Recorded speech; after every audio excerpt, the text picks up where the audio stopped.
À l'exemple de plusieurs pays africains, le Gabon vient de rejoindre le Commonwealth, devenant ainsi le dernier État sans lien historique avec l'Angleterre à entrer dans le cercle des pays anglophones. Lors de cette conférence de presse, Jessie Elaeko n'a pas manqué d'éclairer l'opinion sur les avantages que le Gabon pourrait tirer de cette grande famille anglophone. Le Gabon rentre au Commonwealth parce qu'il y a une volonté de diversification des partenariats qui a toujours existé.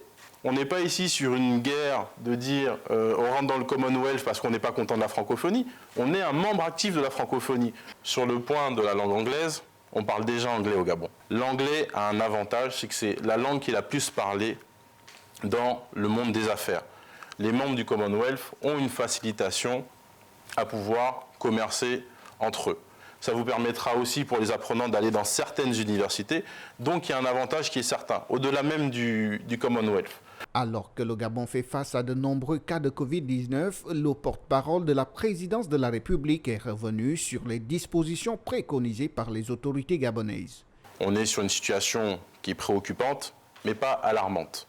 Donc la première mesure, c'est de redire, faites attention à vous, faites attention à vos proches, réappropriez-vous les mesures barrières. Si vous n'êtes pas vacciné, faites-vous vacciner.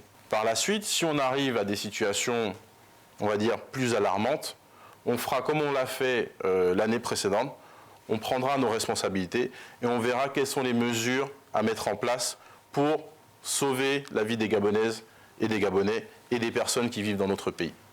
S'agissant de la volonté du président Ali Bongo Ondimba de vouloir unir tous les fils et filles du Gabon, tous bords politiques confondus, le porte-parole de la présidence de la République y a apporté des éclaircissements.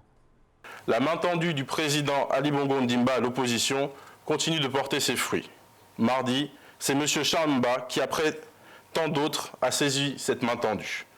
M. Charmba, qui était reçu mardi en entretien à la présidence, a salué l'initiative du chef de l'État. Il s'est dit honoré et disponible pour contribuer à l'entreprise de développement de notre pays.